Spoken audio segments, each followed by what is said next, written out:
Hello. Welcome to another Today's Decay, celebrating births and beginnings of everything important since the dawn of time. Edvard Munch. You're right. I'm wrong. Edvard Munch. Okay. Thank you, everybody, for yesterday. I appreciate that you're listening. Right. And as well as I didn't have Man Ray on my list of people to talk about, which is crazy. How was Man Ray not on the list? Well, whatever. All sorts of mistakes from yesterday or years past, but Man Ray is on the list as of this year.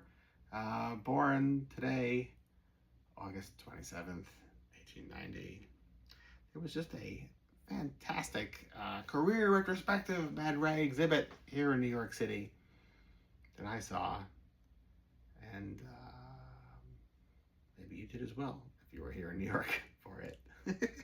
But no, I mean, it one just mind-blowing thing after another. You never think you're going to see in person, and I feel like there was some very mid-90s release of the Cramps that they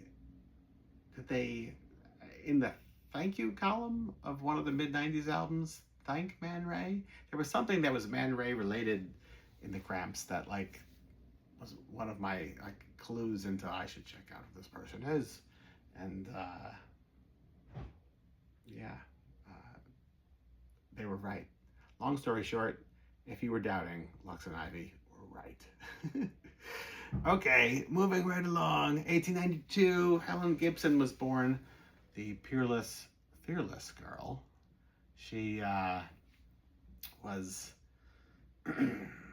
her own stunt double. There were no stunt doubles in World War I and before that era in Hollywood. So she would just jump on and off of moving trains and horses and cars and you name it. Took all the brunt of what became her fame really directly onto herself, and it's really kind of fascinating. That whole early Hollywood era, before they figured out how to have stunt doubles or how to have real special effects where you didn't have to do the thing yourself. There's such an endearing, innocent quality to it. Although I like the safer world we live in slightly more recently too. Don't get me wrong. Anyway, yeah, go check her out. Helen Gibson, totally fascinating, empowering, wonderful actress that deserves all your attention on the day she was born, August 27th, 1892. But wait, that's not all. Joyzell Joyner, born today, 1905, who was a dancer and physical performance artist and actress in the silent and early Art Deco era, 20s and early 30s, including, but not at all limited to, the film Just Imagine, where she played the Martian Queen, with these absolutely fantastic, very dramatic eyebrows and makeup and wild Art Deco gear and nails. It's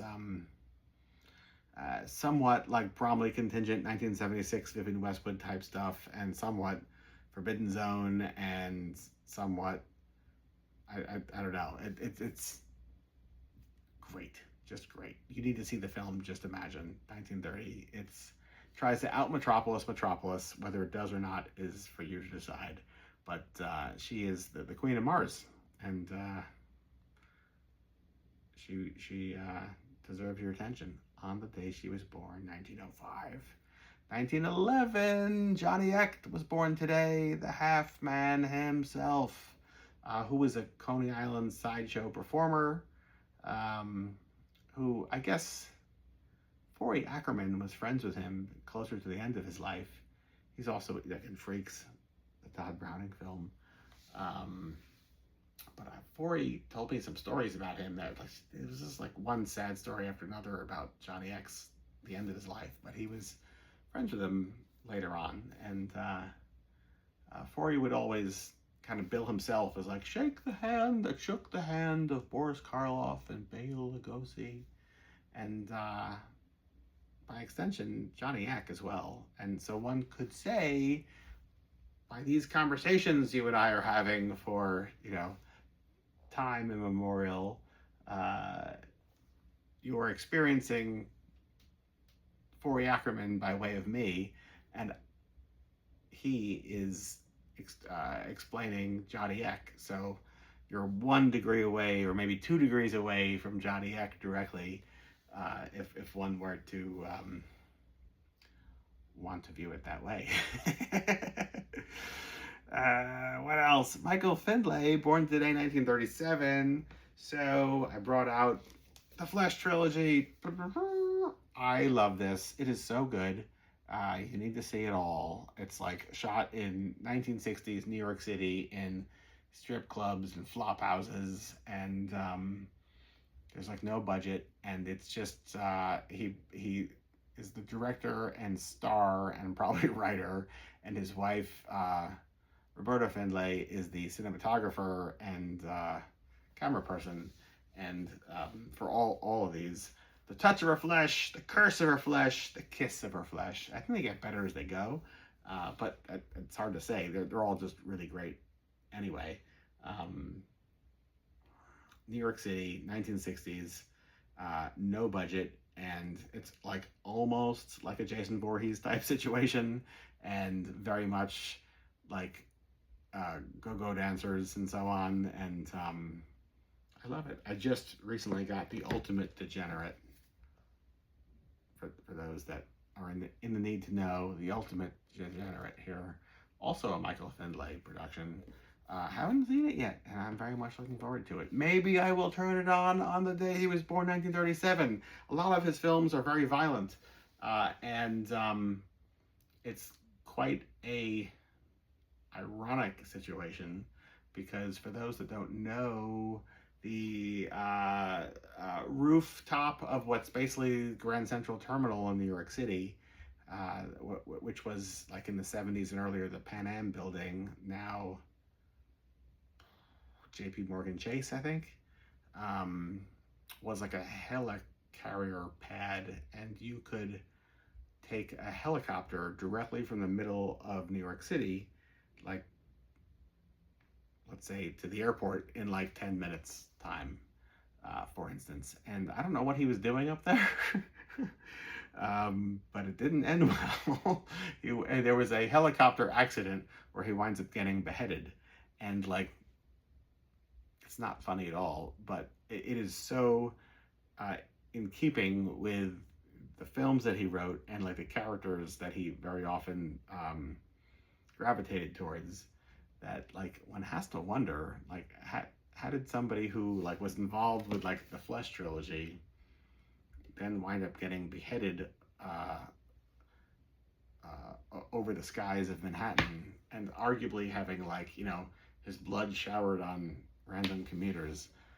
I don't know, but the Flesh trilogy and Michael Findlay is fantastic, and if you're unfamiliar, make it a point of correcting that tragic mistake on the day he was born, August 27th, 1937. Paul Rubens, born today, 1952. Pee Wee Herman, the best. I can't believe I've spent all day today not talking about Pee Wee Herman, but I feel like we're just surrounded by death, so read the room. Paul Roessler, born today, 1958, of 45 Grave, and The Screamers, Vox Pop, a bunch. Totally iconic. And Il Demonio premiered today, 1963, a film that I absolutely love, starring Delia Lavi. Where did I first find out about this? From the Woodlands Dark and Days Bewitched. Haha, I figured it out. That's the entire title of that wonderful Severin Films folk horror documentary by Cale Lee Janice, and it is in their folk horror and collection box set, think volume 1, not volume 2, I think volume 1. And I watched that and it just blew me away. So I'm here for all these things. And I think if you're still here with me, then so are you. So August 27th, it's a whole damn day. Let's accentuate the positive, shall we? Till tomorrow.